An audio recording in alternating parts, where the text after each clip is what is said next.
The minimum that you need to start transatlantic service is a Boeing 747. Okay? A couple of $100 million, right? And Branson got Virgin Atlantic off the ground with no money.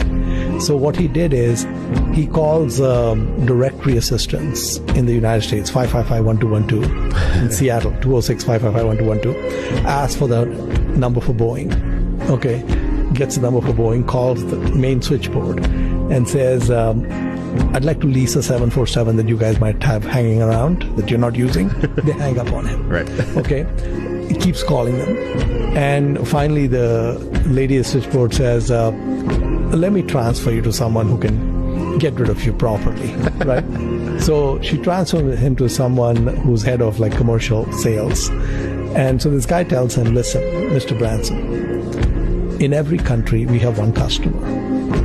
And you are not the customer in the UK. It's British Airways. And so, therefore, there's nothing to talk about. So, Richard tells them, listen, I agree with you, that's fine, but just humor me for a second. Do you have an old Boeing 747 lying around that you're not using? And he says, yeah, actually we do. And if one of your customers, like the one the UK called you, like British Airways called you, and they wanted a plane, what would you lease it for? So he says, well, I really don't need to have this conversation, but we would lease it for about $200,000 a month. Okay, $200,000 or $300,000 a month. And Branson was able to convince Boeing to lease him that 747 because it was sitting and doing nothing. Right. Then when he set up Virgin Atlantic, he said, you get paid for all the future flights in advance because people buy tickets. So the plane's going to fly in April. People already bought tickets in February.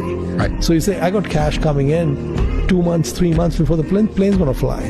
And I'm going to pay for the fuel 30 days after that plane lands. Okay? So he had negative working capital, and the lease payment is also in arrears, right? Right. So basically he was able to get Virgin Atlantic off the ground with zero equity, right?